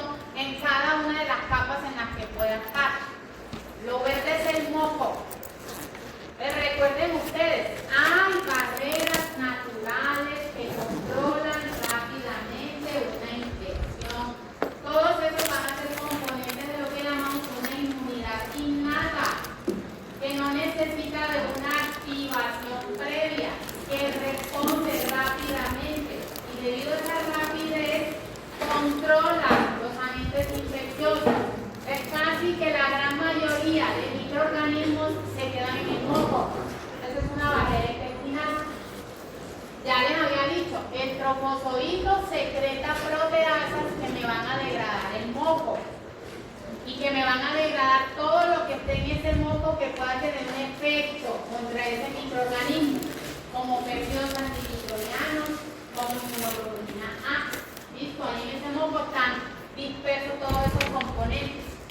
Cuando ese trofozoito entra en contacto con el colonocito, yo ya les dije lo que hacía el trofozoito con sus factores de virulencia. Ahora toca ver qué es lo que hace el humano con la respuesta inmune. Entonces, miremos aquí, la prostaglandina E2, cuando se pega a ese colonocito, si bien tiene todos los efectos que les dije en la diapositiva anterior, también va a hacer algo en ese colonocito, va a activar esta vía, que es la FNKP. Esa vía de transcripción se relaciona mucho con la producción de citoquinas proinflamatorias. Cuando ustedes les dicen inflamación, ¿qué piensan? En inflamación. Pero o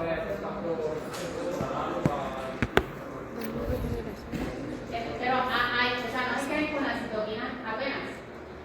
¿Cuál es el efecto final de una inflamación?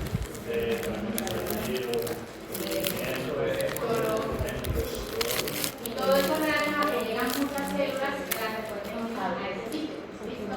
Hay otra vaciación de líquidos, hay enrojecimiento, ¿listo? Se forma lo que llamamos un poquito inflamatorio, que si no se controla puede ser dañino.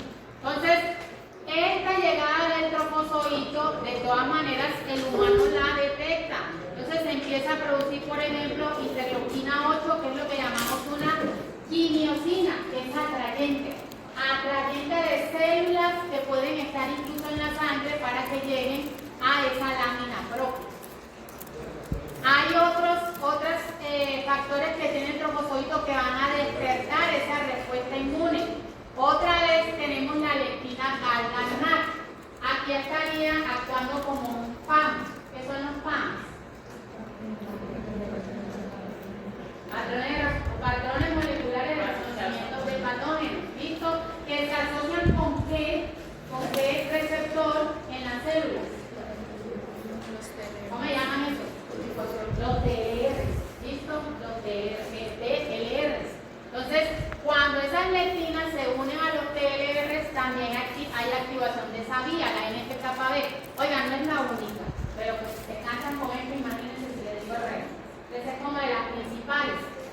¿Qué va a activar esa vía? La producción de todas estas citoquinas que nuevamente se van a asociar con una inflamación, con llegada de células a ese foco de infección. Y ya llevamos dos. Las proteínas, además de hacer todo lo que ya les mencioné, también pueden activar la respuesta inmune. ¿Qué van a hacer esas proteínas cistenasas? Pueden activar lo que llamamos un inflamasoma. ¿Qué es eso? Inflamasoma.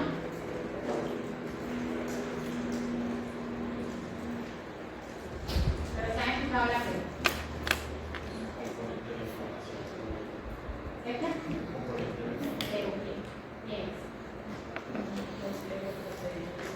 Es un complejo de proteínas que se forman al interior de quién.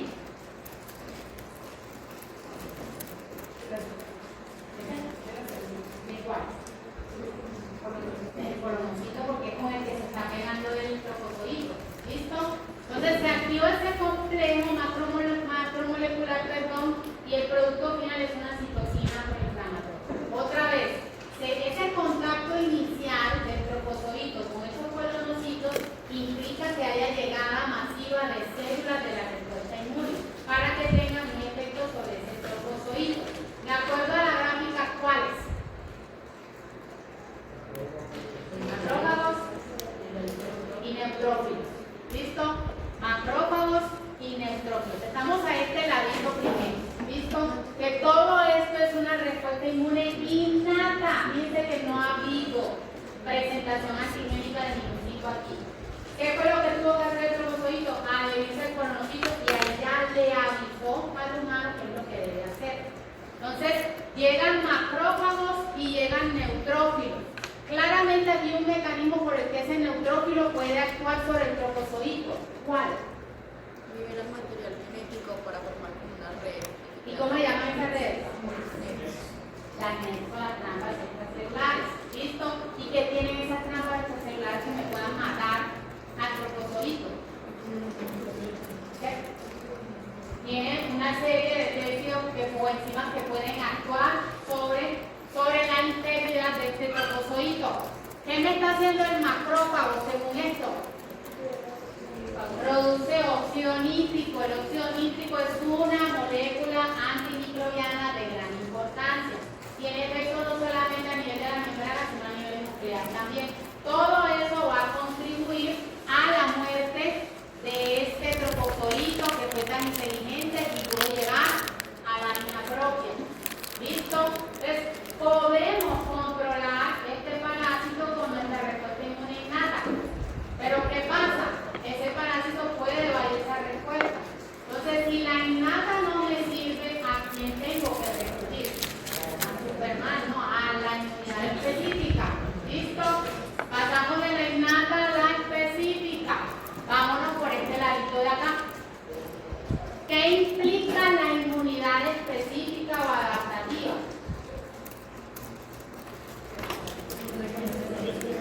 O sea, ¿qué es lo que yo quiero con la específica? Potenciar esa respuesta. Hacerla mucho más potente ya con elementos que yo conozco de ese parásito. Se trata de conocer mejor el parásito para montar una respuesta más potente. ¿Cómo conozco mejor ese parásito? Cogiendo antígenos y presentándolos a poblaciones de linfocitos T. ¿Listo? Eso es lo que pasa en esa inmunidad específica. Entonces hay presentación antigénica por parte de células dendríticas principalmente y hay activación de linfocitos CD4 que son los T ayudadores. ¿Qué van a hacer esos CD4 de acuerdo a la gráfica? Entre muchas cosas, producen interferón gamma. El interferón gamma va a tener un efecto sobre esas células que ya estaban participando en esa respuesta. ¿Cuál, por ejemplo? Según la gráfica. Van a potenciar la producción de óxido nítrico por parte de ese macrófago y van a potenciar la actividad de esos neutrófilos también. Lo van a hacer mucho mejor porque ya conocen a ese parásito por esta presentación antigénica. Entonces ahí tenemos nuestra respuesta inmune específica. ¿Se habrán también activación de otras poblaciones celulares? Sí. ¿Conocen ustedes los linfocitos TH17? No, la respuesta TH17 a nivel de un fósforo. La interleucina 17, muy importante, voy a hablar mucho de ella en estos modelos. Para estos modelos se ha descrito que esta citoquina es muy importante porque me va a ayudar con la arquitectura intestinal. Esta interleuquina puede facilitar el transporte de inmunoglobulina A hacia el lumen intestinal. Y esa inmunoglobulina puede ser específica ya de entameba histolítica porque una presentación antigénica. Esta interleuquina 17 puede inducir la producción de péptidos antimicrobianos, nuevamente para que haya acción a nivel de la luz intestinal. Y también puede inducir la producción de moco. Entonces se trata de una citoquina que indirectamente está ayudando a que el epitelio intestinal me controle mucho mejor a esto. ¿Listo? Antimicrobiano, entonces, chicos, si no hay control del parásito, muchas veces lo que sucede es que esta ameba puede ir lisando todo lo que se encuentre. Les puede ir lisando neutrófilos, esos neutrófilos liberan todos sus gránulos y eso es lo que va haciendo también o va contribuyendo a la destrucción de tejido.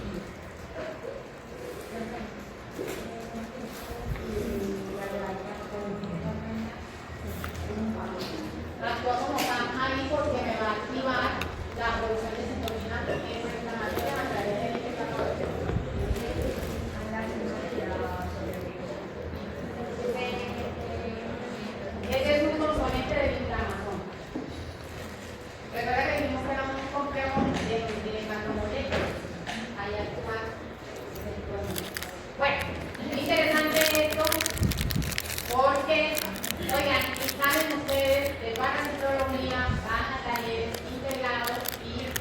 recuerdan siempre lo mismo.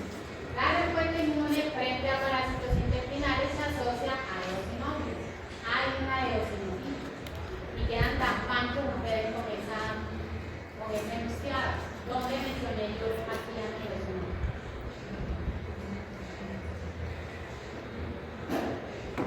En ningún lado. En ningún lado. El que nos quede también de experiencia que la respuesta va a depender del modelo específico. ¿Listo? Aquí quienes actuaron predominantemente. No les voy a decir que no lleven eosinófilos al sitio de la infección, que eventualmente puedan participar, pero no son los principales. ¿Listo? Yo no vi por ahí interleuquina 5 en abundancia, que en la carrera la llegada de eosinófilos. Entonces, no hay que olvidar otras células, sobre todo los neutrófilos. Macrófagos de pronto los tienen en cuenta cuando hablemos de protozoos intracelulares, pero los neutrófilos los tienen muy olvidaditos.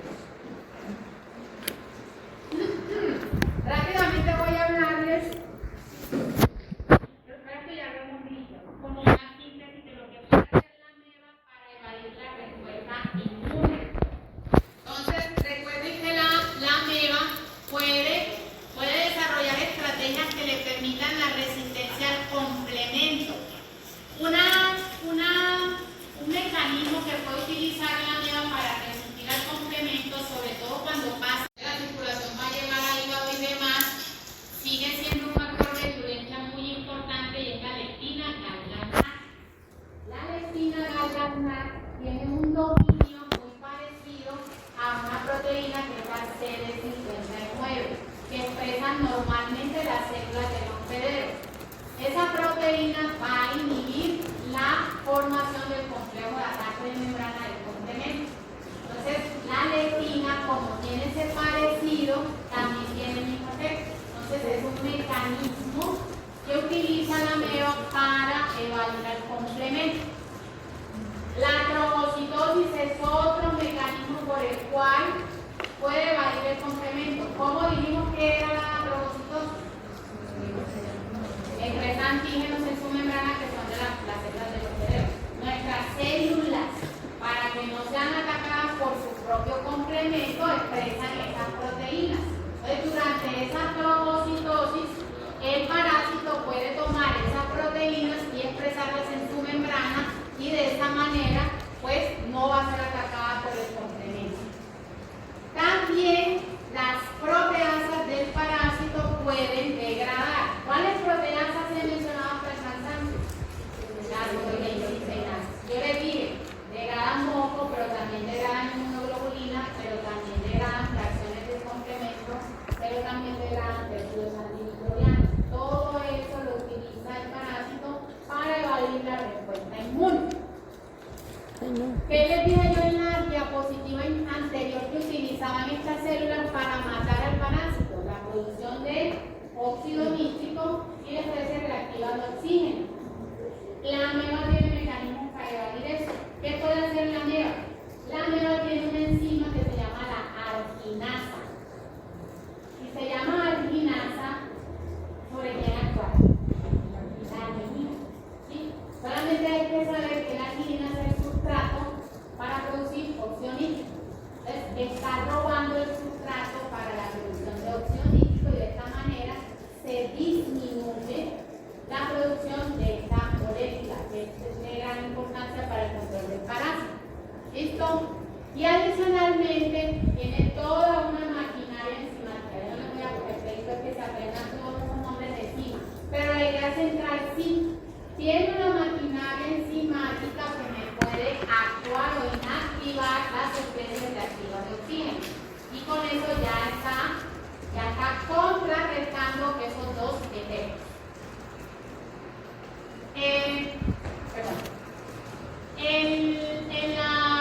Recuerden también que como tiene capacidad citotóxica, pues me va a alisar todos los leucocitos que lleguen al sitio en donde se encuentra esa ameba. Solo que si esa lisis es muy exacerbada, ahí empieza a producirse un daño extensivo del tejido, o sea que todo tiene que ser controlado. ¿Listo? Incluso esta ameba puede producir factores que me inhiben la migración de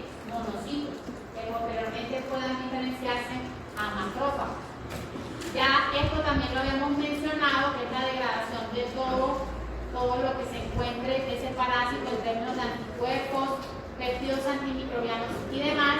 Y este es muy bonito. Fíjense en de esto ya hemos hablado. La reorganización o capping que sucede en este trofozoito. ¿En qué consiste esto? Y es muy chévere. La ameba puede ser opsonizada ya sea por las inmunoglobulinas del hospedero o por fracciones de complemento. Entonces, esa ameba es muy inteligente y puede reorganizar su membrana de tal manera de que todo eso del hospedero que se pega quede en una sola zona. ¿Listo? Generalmente en la parte posterior del trofozoito. Entonces, al estar todo en una sola zona, ya luego lo puede endositar y ahí lo destruye. Y de esta manera también evade la respuesta del efecto que puedan tener esos componentes que se adhirieron a su membrana. Entonces, fíjense que todo lo que les he explicado es una continua lucha de estrategias tanto del parásito como del hospedero. El parásito presenta una estrategia, el hospedero tiene una forma de atacarlo, y el parásito vuelve y expresa otra para evadir esa. Entonces, ya eso es un mundo total de una interacción entre los dos. ¿Preguntas? No hay preguntas. Yo no sé cómo hacen con una clase de 3 horas, etc. O sea, eso para mí es una pérdida de tiempo. Ahora vamos a algo como un poquito más a la realidad, algo como un poquito más tangible. Y esto es esa carpeta que les decía anteriormente, cómo es que se va a evidenciar clínicamente. ¿Listo? Deje de hablar de tanta molécula y entonces en las manifestaciones clínicas. ¿Qué es lo que sucede en una amebiasis? ¿Qué es lo que presenta ese paciente? Todo eso que les mencioné, la respuesta inmune combinada con los factores de virulencia del parásito, ese choque va a desencadenar esas manifestaciones clínicas. ¿Qué es lo que se va a producir? Una forma clínica intestinal, porque estamos hablando de un parásito que es intestinal. ¿Listo? Entonces, ¿cuáles manifestaciones clínicas se van a presentar? Vean que se repite el nombre colitis, colitis aguda, colitis crónica, colitis fulminante. ¿Dónde era que está el parásito? En el colon. Y todo eso de la respuesta inmune que yo les dije que generaba, una inflamación del colon. ¿Listo?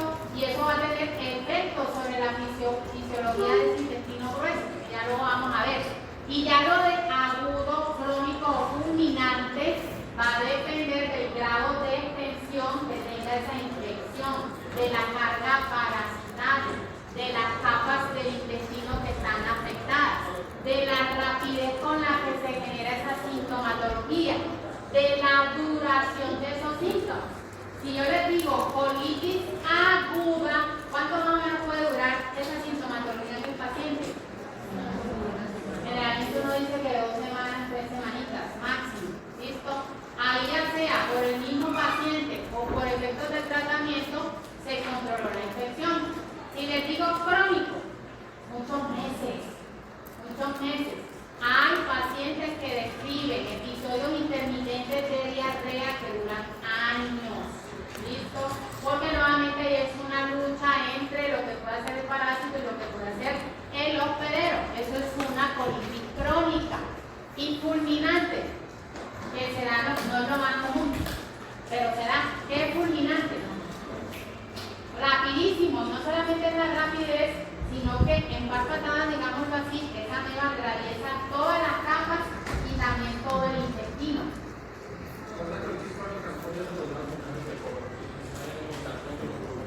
¿Se puede confundir con usted? Sí. De hecho, nunca se piensa en un parásito por esa cronicidad. Entonces ya se van, por ejemplo, a enfermedades inflamatorias crónicas o a procesos cancerígenos también. Se ha relacionado también la amebiasis intestinal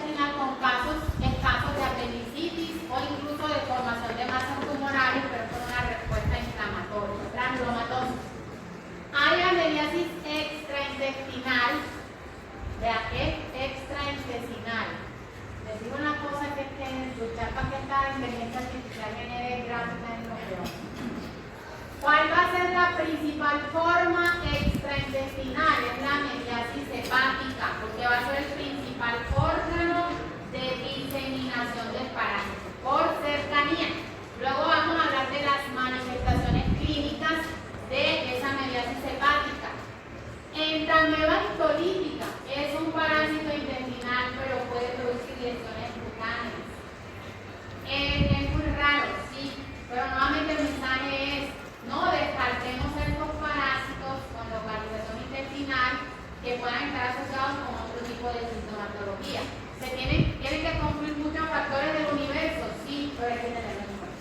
¿Listo? Entonces también pueden haber presentaciones cutáneas y pueden haber invasiones de otros órganos dependiendo pues del caso específico. Puede haber una mediasis pulmonar, cerebral, a nivel de vaso. Ya las manifestaciones clínicas van a depender específicamente de esa localización. Entonces, ¿qué es una colitis? Cuando les dicen colitis, ya la definimos, es una inflamación del colon. ¿Listo? Esa respuesta inflamatoria me puede estar alterando esa fisiopatología del colon. Yo les decía, puede tener factores que me inducen un aumento en la secreción de electrolitos. ¿Listo? Hay una respuesta inflamatoria exacerbada y hay degradación de moco y hay destrucción de tejido. ¿Cómo voy a relacionarlo eso yo con la sintomatología? Pues que haya heces sanguinolentas con abundante moco, y a eso lo vamos a llamar disentería. Entonces, desde ya, si a un parásito, ustedes saben que, 1, se ubica en intestino grueso, 2, tiene capacidad invasiva, no es un protozoo luminal, pueden asociarlo con una disentería, porque los mecanismos son similares. ¿Listo? Una capacidad de destruir tejido y de producir una respuesta inflamatoria exacerbada. Esa sintomatología va a depender pues del paciente, normalmente no va más allá de las 4 semanas, podemos clasificarlo como una colitis aguda, pero como lo veíamos en la diapositiva anterior, dependiendo de la duración, pues le vamos a asignar un nombre diferente. Hay dolor abdominal, hay disentería, hay pujo y tenesmo. Eso es característico de un síndrome disentérico. ¿Qué es pujo y qué es tenesmo? Pujo, tenemos tenesmo. Hacer mucho esfuerzo en la evacuación de las heces es pujo. ¿Listo? Y tenesmo es tener la necesidad constante de defecar aún sin tener heces en el intestino. Entonces es la combinación de los dos, pujo y tenesmo. Y obviamente dependiendo de la duración, pues los pacientes pueden referir pérdida de peso e incluso anorexia.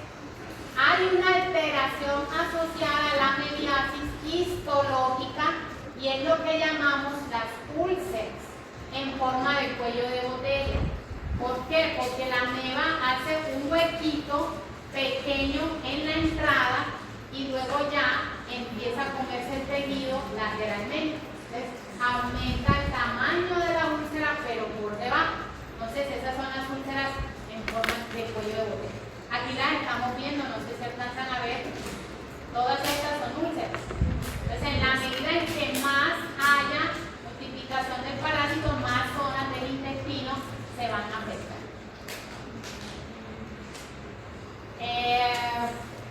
Tiempo, perdón. Luego se lo envío. Igual no me deja mostrar. Aquí, por ejemplo, ¿qué estoy mostrando aquí? ¿Qué características tiene esto? Negrito. Que ya, cuando la respuesta inflamatoria no se controla, hay focos necróticos. Esto ya no es que lo recupere, no es que recupere esta arquitectura epitelial, y todas estas nuevamente son úlceras asociadas al parásito. Aquí hay más, a nivel de piel, todas estas son úlceras, grandes, pequeñas. Aquí hay una muy grande con un gran exudado inflamatorio. Todo esto altera la fisiología del colon. Cuando hablaba ya de las variaciones, esto ocurre con muy poca frecuencia, ¿listo? Por general son colitis agudas a crónicas, pero en ciertos pacientes pueden haber complicaciones a nivel intestinal que son las que se asocian con la mortalidad. Entonces, esa colitis amebiana fulminante, ¿cuál foto creen ustedes que es? De acuerdo a la descripción.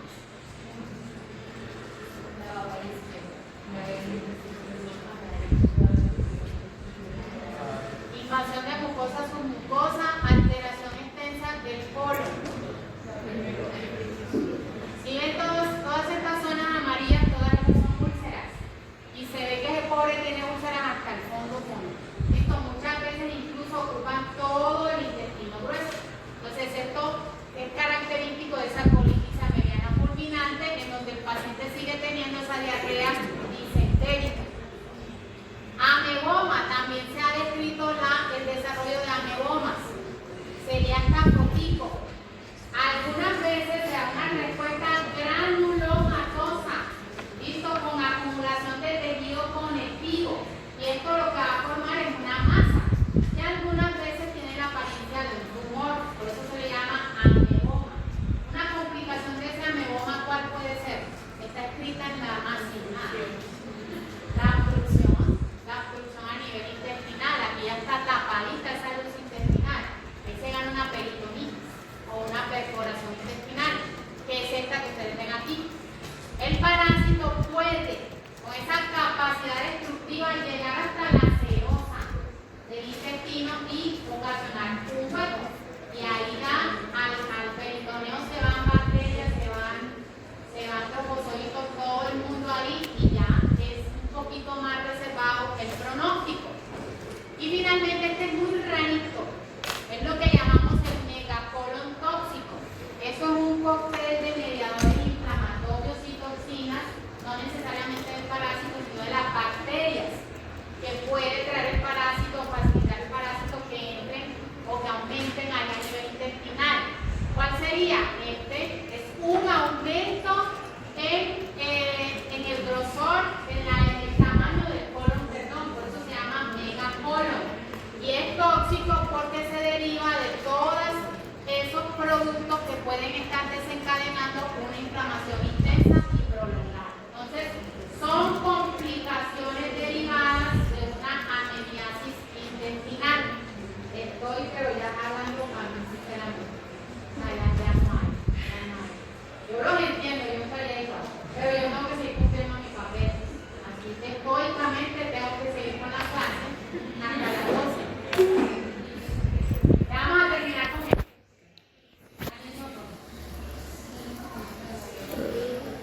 Es una respuesta granulomatosa. Recuerden que granuloma es la acumulación de células y de tejido conectivo. Esto alrededor de esos focos inflamatorios es lo que va a endurecer el tejido y por eso tiene ese efecto de masa. Terminamos con esta y es cómo vamos a hacer el diagnóstico de una amebiasis intestinal. Y ustedes dirían, por ahí debe haber empezado porque eso es lo que nosotros hacemos, pero somos microbiólogos. Debemos manejar todo lo relacionado con el microorganismo. Ustedes son los mejores preparados en términos de infecciosas con respecto a los otros profesionales de la salud, incluyendo a los médicos. Ustedes se lo tienen que creer, porque un médico esto lo ve en un mes. Es decir, toda parasitología la va a ver en un mes. Entonces, para que vayan creyendo también en sus competencias. Si bien nuestro papel más importante es en el diagnóstico, debemos saber otros aspectos de los modelos. Entonces, lo hablaba con el profesor Álvaro esta mañana, porque tenemos nuestras discusiones filosóficas. En otros países, el diagnóstico de agentes infecciosos se hace por medios moleculares. Sí, es cierto. Y es un diagnóstico con una mayor sensibilidad y con una mayor especificidad. Y ya yo no tendré ese problemita de no puedo diferenciar las 4 especies de esta ameba. Sí, todo eso es cierto.